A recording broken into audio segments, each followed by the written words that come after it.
Does it work? Yes. Oh, of course it works. I mean, most people don't hear it.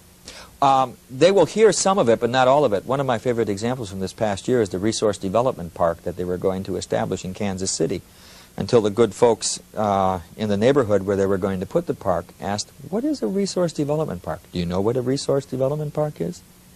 In Kansas City, it's a dump. They were going to put a dump in their neighborhood until somebody asked what it meant. They deliberately invented that phrase to try and slip a dump into the neighborhood without anyone noticing it until it was too late. What's happening? It's your boy Papa Duck. Look, back with another informative video, and y'all know every video I drop, you gonna learn something, because I'm not gonna waste my time on yours. If you're on YouTube, make sure you hit the notification. Make sure you hit the like button, because when you hit the like button, it shows this video to way more people on YouTube. And if you look below, you see our merch store. Anything you buy off our merch store goes back into the channel. We buy ads and different things to help spread the message, and we need all the help we can get. So shouts out to everybody that have been doing that. Also, I want to say shouts out to 720. You know, I had to rock that thing. You feel what I'm saying? That's my big bro, and you already know how that go. Now, today, I want to talk about double speaking. Double speaking is something. I'm going to show you a video in a short second. Going to blow your mind, because a lot of people don't understand that the government has put us in a position where they've given us all the knowledge, majority of the knowledge that we acquire, and also they've given us the perception on how we see life. We haven't experienced it for ourselves and came up with our own conclusion on how we see it. So when you're born, like I say, you're given a religion, you're given a color, you're given a race and all that stuff. But listen, double speaking is serious. All politicians, cricket asses, they all have to learn this. And basically what double speaking is, it's a form of being, it's coming from an educated person, and they're using words to kind of answer a question in ways to manipulate the question. So a lot of times you'll ask a question, and they're taught to know how to dance around it, to make things look, to appear better than what they are, and vice versa, depending on the situation. Now, I'm finna show y'all a video. Please show this to your colleagues, your wife, your husband, or whoever you feel as though need to see this. And like I said, I don't try to make my videos long, but they are damn sure informative, okay? So with no further ado, please check this video out. Like, comment, subscribe. This is your boy Papa Duck, and y'all already know. Peace. And you might learn something. Check this video out. Doublespeak is language designed to evade responsibility, make the unpleasant appear pleasant, the unattractive appear attractive. Basically, it's language that pretends to communicate, but really doesn't. It is language designed to mislead while pretending not to. Doublespeak is not a slip of the tongue or a mistaken use of language. It's exactly the opposite. It is language used by people who are very intelligent and very sophisticated in the use of language, and know that you can do an awful lot with language. We should be aware of it so that we can at least be defensive and defend ourselves so that we're not misled through it. But secondly, there are times when we simply cannot tolerate this language. When we talk about important public issues of national policy, we should not use doublespeak as a nation. We should not use it ourselves. We should not allow the politicians who are speaking to us to use it. Language that way can be terribly corrupting in a society and can mislead all of us. And in a democracy that depends upon the active participation of its citizens, it can lead to cynicism and resentment and a withdrawal from the political process. Does that have anything to do with the reason why only 50% of the American people voted in 1988? I have a hypothesis that I would love to test, and I hope sometime to be able to do that. I would love to be able to track the pervasiveness of doublespeak as it grew, along with the decline in voting.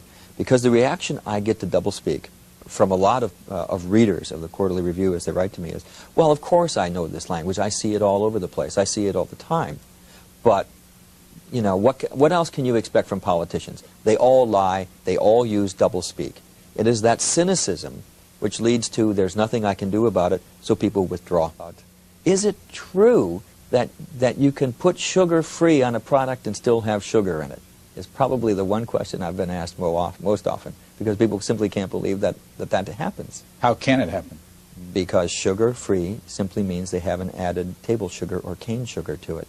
They can add mannose, fructose, any of the syrup sweeteners, and still call it sugar-free. So, you know, when you eat something that's sugar-free, there's sugar in it. Oh, yes, and by the way, I found out in a radio interview when they had people in the audience calling in, a man called in and said, do you mean that there's sugar in there? I said, well, yes, there's sugars in that food. He said, well, I'm a diabetic, and my wife makes sure she buys only the sugar-free. I said, you can't eat those.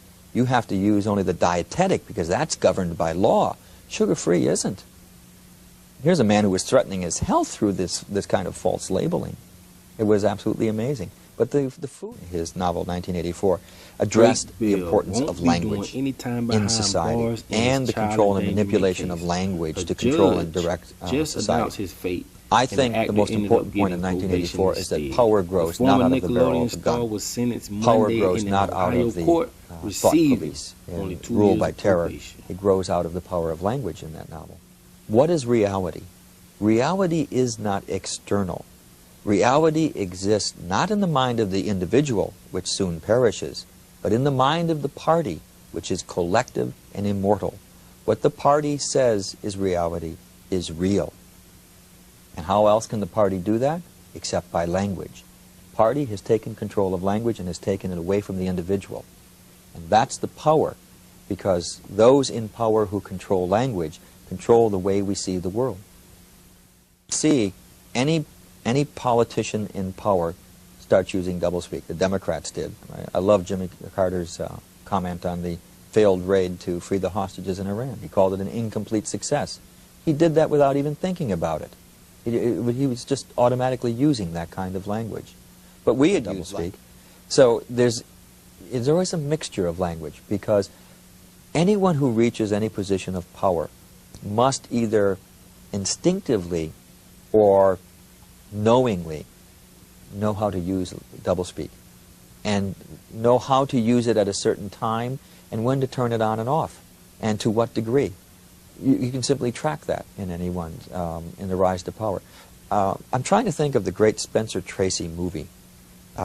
It's a classic film where he's running for president. He's the ordinary man who gets caught up in the presidential race, and he becomes a national hero. And one of the things they do in the movie is show that as he moves closer to getting the nomination, he starts using more and more of what we would call doublespeak. Until finally there comes a scene at the end of the movie when he gets so disgusted with what he has become that he quits the race. And will, even though he has by this point become a shoo-in for the nomination, if not the election, he just quits it.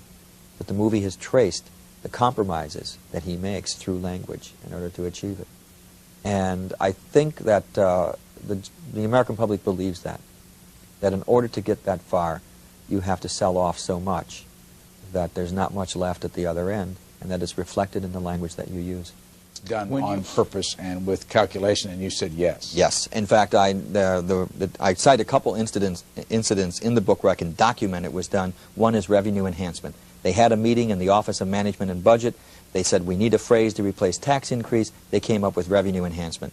When Lawrence Kudlow, the economist, was asked why they did that, he said, because there's no better way to sell economic policy than the euphemistic route. He was quite proud of the fact that they came up with that phrase. And Peacekeeper, as the name for the MX missile, again, Robert McFarland chaired the committee meeting in which he facetiously suggested that they couldn't name it Widowmaker, could they? So instead they came up with Peacemaker. But later, President Reagan misread his cue cards and said Peacekeeper. And since it was a televised speech, it became the Peacekeeper.